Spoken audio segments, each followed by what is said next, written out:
Hello friends, welcome to living stone classes. मैं हूं अंजना। घटना चक्र की इस श्रृंखला में आज हमारा नया टॉपिक है नागरिकता।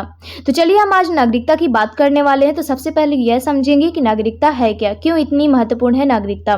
तो देखिए, जो हमारा देश है, हमारी जो पहचान है हमारे देश से बनती है और हमसे बनता है हमारा देश।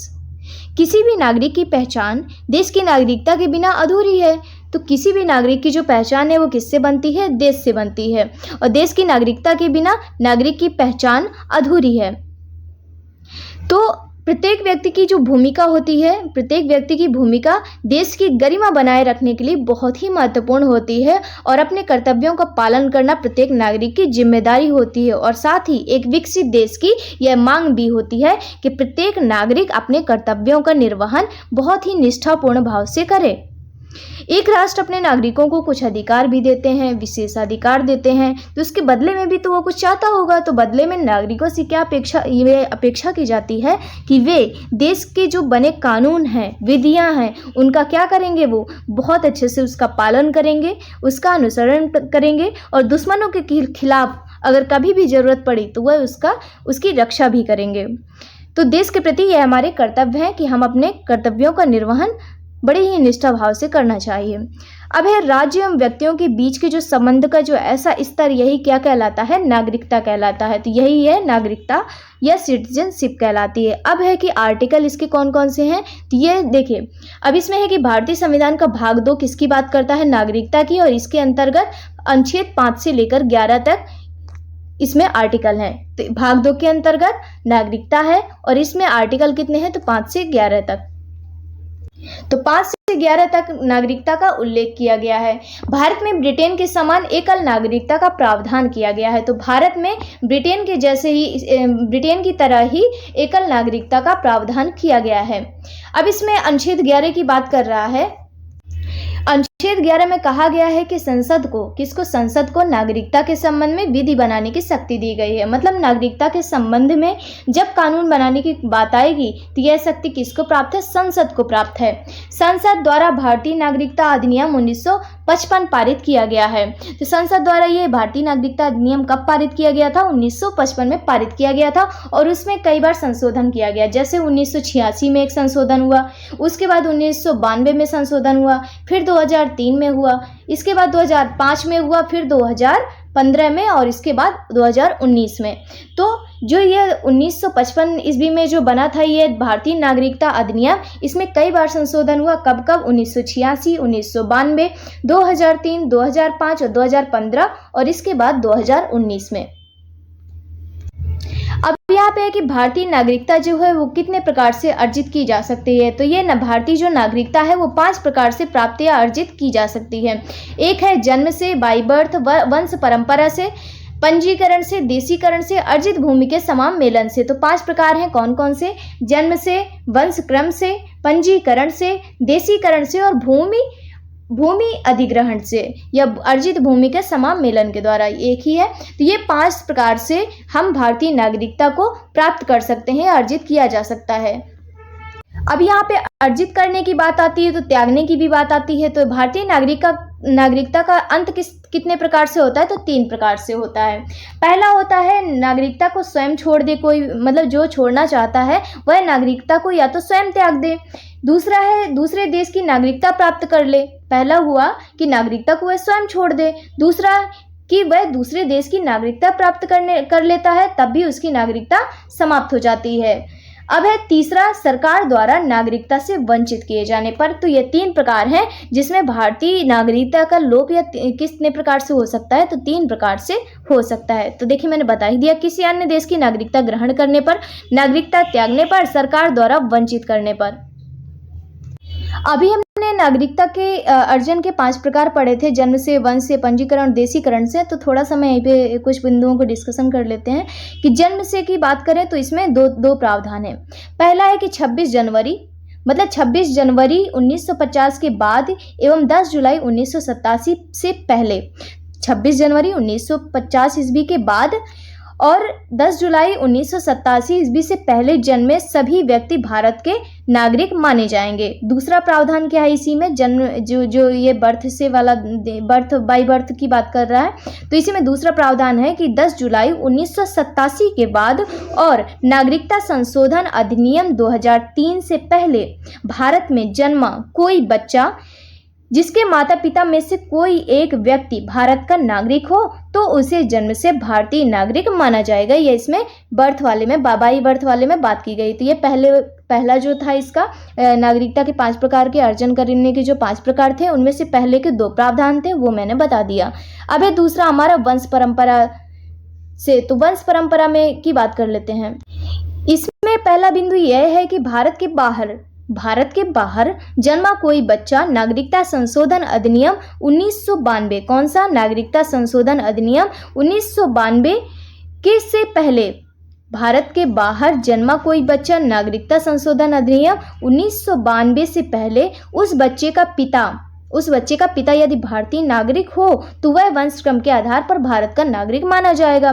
नागरिकता संशोधन अधिनियम 2003 के माध्यम से प्रावधान किया गया दूसरा वाला कि भारतीय संशोधन अधिनियम 2003 के बाद यह व्यवस्था कर दिया गया कि भारत के बाहर जन्मा कोई बच्चा जिसके माता या पिता में से कोई एक व्यक्ति भारतीय है तो वह बच्चा वंश क्रम के आधार पर भारत का नागरिक माना जाएगा। इस वीडियो को बार बार रिपीट करके आप अच्छे से समझ लीजिएगा, ये बहुत ही महत्वपूर्ण बिंदु है समझने के लिए। ये वंश क्रम या वंश परंपरा के माध्यम से ये नागरिकता अर्जन करने का तरीका था। तो ये प्रावधान भी हमने जान लिया। अब है तीसरा पंजीकरण के माध्यम से नागरिकता। तो इसमें है कि भारतीय मूल का कोई व्यक्ति जो पिछले 7 वर्षों से, कितने वर्षों से, 7 वर्षों से भारत में रह रहा हो, मतलब भारतीय मूल का कोई व्यक्ति जो पिछले 7 वर्षों से भारत में रह रहा हो वह रजिस्ट्रेशन के माध्यम से नागरिकता प्राप्त कर सकता है। मतलब भारतीय मूल का कोई व्यक्ति जो पिछले 7 वर्षों से भारत में रह रहा हो वह रजिस्ट्रेशन के माध्यम से नागरिकता प्राप्त कर सकता है। अब चौथा है देशीकरण को समझ लेते हैं। इसके लिए संसद जो निर्धारित करे एक निश्चित समय सीमा तक देश में, तो उसको मतलब रहना होगा। तो मतलब संसद ये निर्धारित कर देगी कि हाँ इतने समय तक आपको इस देश में रहना होगा तभी आपको नागरिकता, तो वो संसद डिसाइड करेगी कि समय सीमा की कितने दिनों तक आपको देश में रहना है। और इसमें 8वीं अनुसूची के अंतर्गत जितनी भाषाएं दी गई हैं उनमें से किसी एक भाषा का यदि वो जानकार है तब वह भारतीय संविधान तथा देश के प्रति निष्ठा का भाव यदि रखता है तो भी उसे देशीकरण के माध्यम से उसको नागरिकता दे दी जाती है। अब 5वां इसमें भूमि अधिग्रहण के माध्यम से। 5वां क्या है, अर्जित भूमि के समामेलन के द्वारा। इसका मतलब है कि यदि भारत के नक्शे में कुछ बदलाव करके जो कुछ भूमि अधिग्रहित कर ली जाती है, मतलब यदि उसका अधिग्रहण कर लिया गया है तो उस अधिग्रहित जो किया गया है क्षेत्र उनमें से जो रहने वाले लोग हैं वो भारत के नागरिक स्वतः कहलाएंगे। तो मतलब जो भारत के नागरिक, वहाँ के रहने वाले जो लोग होंगे वो भारत के नागरिक कहलाएंगे। तो ये था हमारा 5वां, ये था भूमि अधिग्रहण के माध्यम से नागरिकता। तो ये हमने 5 प्रकारों को पढ़ा और हमने जाना कि नागरिकता को कैसे त्यागा जा सकता है। तो हमने पढ़ा था अभी 3 प्रकार। पहला था नागरिकता को स्वयं छोड़कर दूसरे देश की नागरिकता प्राप्त करने पर और सरकार द्वारा नागरिकता से वंचित किए जाने पर। तो ये 3 प्रकार थे जिससे नागरिकता को त्यागा जा सकता है। अब इसमें अनुच्छेद 6 की बात कर रहा है कि पाकिस्तान से भारत को प्रव्रजन करने वाले कुछ व्यक्तियों की नागरिकता के अधिकार के बारे में उपबंध है। अर्थात 6 में क्या है, अनुच्छेद 6 में है कि पाकिस्तान से प्रव्रजन करके भारत आने वाले व्यक्तियों की नागरिकता का इसमें प्रावधान है। 7वें में है पाकिस्तान को प्रव्रजन करने वाले व्यक्तियों की नागरिकता के अधिकार के बारे में उपबंध है। इसमें तो ये दोनों हैं, ये आपको कंफ्यूज कर सकते हैं। तो ये जान लीजिएगा कि ये पाकिस्तान से भारत की बात कर रहा है। यहाँ पाकिस्तान को मतलब ये पाकिस्तान को प्रव्रजन करने वाले कुछ व्यक्तियों की नागरिकता के बारे में उपबंध किसमें है, तो ये अनुच्छेद 7 में है। अब अनुच्छेद 8 की बात करें तो इसमें है कि भारत से के बाहर रहने वाले भारतीय उद्भव के कुछ व्यक्तियों की नागरिकता के अधिकार के बारे में उपबंध है। तो 8वें में है कि भारतीय मूल के ऐसे व्यक्ति जो विदेशों में जाकर बस गए हैं उनकी नागरिकता का प्रावधान किस में है, तो यह है अनुच्छेद 8 में। अब है अनुच्छेद 9। अनुच्छेद 9 में क्या है, इसमें यह है कि जब मतलब इसके अनुसार है कि जब कोई व्यक्ति स्वेच्छा से किसी विदेशी राज्य की नागरिकता या नागरिक हो जाता है तो उसे भारतीय नागरिकता उसकी स्वतः समाप्त हो जाती है। मतलब कोई भी व्यक्ति अपनी स्वेच्छा से किसी विदेशी राज्य का नागरिक हो जाता है तो उसकी जो भारतीय नागरिकता स्वतः समाप्त हो जाती है। प्रवासी के रूप में रहने वाले विदेशी व्यक्ति के लिए देशीकरण के आधार पर नागरिकता प्राप्त करने के लिए 10 वर्षों तक निवास करना अनिवार्य है। तो जो अभी हमने पीछे भी पढ़ा, प्रवासी के रूप में रहने वाले जो विदेशी व्यक्तियों के लिए देशीकरण के आधार पर नागरिकता प्राप्त करने के लिए 10 वर्षों तक निवास करना अनिवार्य है। नागरिकता अधिनियम 1955 की धारा 5 का क्लॉज 1 का सब क्लॉज ए के तहत पंजीकरण द्वारा भारतीय नागरिकता प्राप्त करने के लिए भारतीय मूल के व्यक्तियों को भारत में कितने वर्ष बिताने होंगे? 7 वर्ष। तो संसद इसमें क्या है? नागरिकता के अर्जन हेतु शर्तों को नियत करने के लिए सक्षम है। वर्ष 2005 के नागरिकता संशोधन अधिनियम में अप्रवासी भारतीय नागरिक की संकल्पना की गई, जिसके अनुसार पाकिस्तान एवं बांग्लादेश के नागरिकों को छोड़कर सभी देशों के भारतीय मूल के नागरिकों को केंद्र सरकार को आवेदन पर अप्रवासी भारतीय नागरिक के रूप में पंजीकृत किया जा सकेगा। तो ये 2005 वाला नागरिकता जो संशोधन अधिनियम है, इसमें यह है कि अप्रवासी भारतीय नागरिक की इसमें संकल्पना की गई है, जिसके अनुसार क्या है कि पाकिस्तान एवं बांग्लादेश के जो भी नागरिक हैं उनको छोड़कर सभी देशों के जो भारतीय मूल के नागरिकों को केंद्र सरकार के आवेदन पर अप्रवासी भारतीय नागरिक के रूप में उनको पंजीकृत किया जा सकेगा। ये इसमें बात की गई है। अब 10 जनवरी 2020 से नागरिकता संशोधन अधिनियम 2019 लागू हो गया है। तो ये जो नागरिकता संशोधन अधिनियम है 2019 वाला, यह लागू कब हुआ है? तो 10 जनवरी 1920 से यह लागू हो गया है। तो यह जो संशोधन अधिनियम है 2019 का नागरिकता संशोधन अधिनियम, ये क्या कहता है? इसी में बात की गई है कि बांग्लादेश, पाकिस्तान और अफगानिस्तान, इन तीनों देशों से आए हिंदू, बौद्ध, जैन, सिख, पारसी, ईसाई, ये जो समुदाय हैं, तो ये समुदाय जो 31 दिसंबर 2014 के पहले भारत आ चुके हैं, उन्हें अवैध प्रवासी नहीं माना जाएगा। और यह कानून सदन के द्वारा पारित कब हुआ? तो 12 दिसंबर 2019 को, लागू कब हुआ? तो 10 जनवरी 2020 को। यह इसमें बात की गई है जो कि अभी हमने पढ़ा। तो इसमें है कि यह अधिनियम अफगानिस्तान, पाकिस्तान, बांग्लादेश के जो ये तीनों देशों के जितने भी हैं हिंदू, सिख, बौद्ध, जैन, पारसी, ईसाई, ये इस धर्म के अवैध प्रवासी जो भी हैं उनको नागरिकता देने का प्रावधान करता है। इस अधिनियम द्वारा उन्हीं को नागरिकता देने का प्रावधान है जिन्होंने 31 दिसंबर 2014 को या उसके पहले भारत में प्रवेश किया है। तो मतलब ये जो समुदाय हैं जो बांग्लादेश, पाकिस्तान, अफगानिस्तान, इन तीनों देशों से हिंदू, बौद्ध, जैन, सिख, पारसी, ईसाई, ये सभी लोग, ये जो समुदाय है, इनको 31 दिसंबर 2014 के पहले भारत जो भी आ चुके हैं उन्हें अवैध प्रवासी नहीं माना जाएगा। यह इसमें बात की गई है। यह अधिनियम संविधान की 6ठी अनुसूची में शामिल जो भी हैं, ये असम, मेघालय, मिजोरम, त्रिपुरा, ये इन सब के जो आदिवासी जो क्षेत्र हैं उन पर यह लागू नहीं होगा। तो ये सबसे महत्वपूर्ण इसका पार्ट है। तो इसको जरूरी इसको देखना है कि यह अधिनियम संविधान की 6ठी अनुसूची में शामिल कौन कौन से हैं? असम, मेघालय, मिजोरम, त्रिपुरा, इन सब के आदिवासी जो क्षेत्र हैं उन पर यह लागू नहीं होता है यह अधिनियम। यह अधिनियम बंगाल ईस्टर्न फ्रंटियर रेगुलेशन 1873 के तहत अधिसूचित इनर लाइन में आने वाले क्षेत्रों पर में भी लागू नहीं होता। यह किस किस में लागू नहीं होता है? तो यह अधिनियम संविधान की 6ठी अनुसूची में जो भी शामिल राज्य हैं, असम, मेघालय, मिजोरम, त्रिपुरा के आदिवासी क्षेत्रों पर लागू नहीं होता। और यह जो अधिनियम बंगाल ईस्टर्न फ्रंटियर रेगुलेशन 1873 के तहत जो अधिसूचित इनर लाइन है उसमें जो आने वाले क्षेत्र हैं उसमें भी यह लागू नहीं होता। तो चलते हैं हम प्रश्न कोश की ओर, स्टार्ट करते हैं अपने ये क्वेश्चंस की श्रृंखला। भारत के संविधान के किस भाग में हम नागरिकता से संबंधित प्रावधानों को पाते हैं? तो इसमें भाग 2 अभी हमने बात किया। और यह नागरिकता के जो आर्टिकल कौन कौन से है? तो 5 से 11 तक। दूसरा है कि नागरिकता से संबंधित प्रावधान संविधान के किस भाग में है? तो फिर से वही क्वेश्चन, भाग 2। भारतीय संविधान के कौन से अनुच्छेद नागरिकता से संबंधित है? तो देखिए 5 से लेकर के 11 तक। तो इसका सी ऑप्शन इसका सही हो जाएगा। चौथा है भारतीय संविधान निम्न में से कौन सी नागरिकता प्रदान करता है? तो यह एकल नागरिकता की बात करता है जो कि ब्रिटेन में भी है एकल नागरिकता।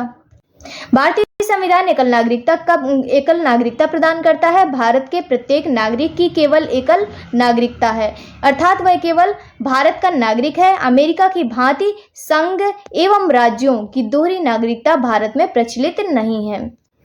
भारत में नागरिकता की निम्नलिखित विशेषताओं में से कौन सा सही है? तो देखिए, इसमें कह रहा है नागरिकता की निम्नलिखित विशेषता, आप पहले देखना पड़ेगा कौन सी है, उसमें से कह रहा है कौन सी सही बताना है हमको।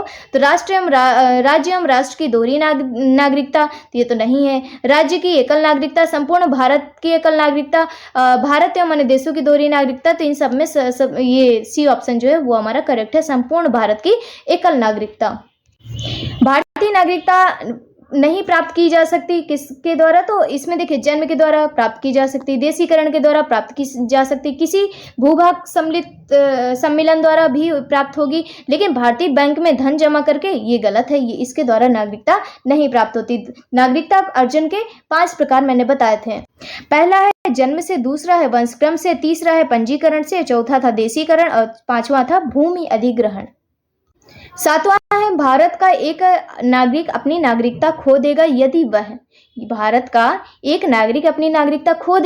वह भारतीय नागरिकता का त्याग करता है, स्वेच्छा से अन्य देश की नागरिकता प्राप्त करता है, किसी अन्य देश के नागरिक से विवाह करता है और सरकार की आलोचना करता है, तो किस वजह से वह अपनी नागरिकता को खो देगा? तो हमने पढ़ा था कि 3 प्रकार से वह अपनी नागरिकता को खो देगा। तो इसमें हमने 3 प्रकार पढ़े थे। नागरिकता को स्वयं छोड़कर दूसरे देश की नागरिकता प्राप्त करने पर, न सरकार द्वारा नागरिकता से वंचित किए जाने पर। तो इसमें भारतीय नागरिकता का परित्याग करता है, ये सही है, और स्वेच्छा से अन्य देश की नागरिकता को प्राप्त करता है, तो पहला और दूसरा हो जाएगा। इस प्रकार सी ऑप्शन इसका सही है। भारतीय नागरिकता का परित्याग करने की दशा में, स्वेच्छा से अन्य देश की नागरिकता ग्रहण करने पर, तो ये दोनों थे। और जबकि सरकार की आलोचना करने तथा अन्य देश के नागरिक से विवाह करने के कारण किसी भारतीय नागरिक की नागरिकता का लोप नहीं होता है।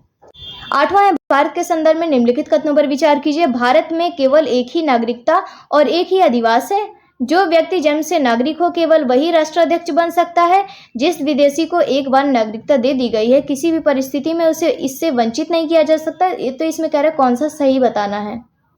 तो देखिए, इसमें क्या कह रहा है, भारत में केवल एक ही नागरिकता और एक ही अधिवास है, तो ये तो बिल्कुल सही है। लेकिन जो व्यक्ति जन्म से नागरिक हो केवल वही राष्ट्राध्यक्ष बन सकता है, तो ये गलत है।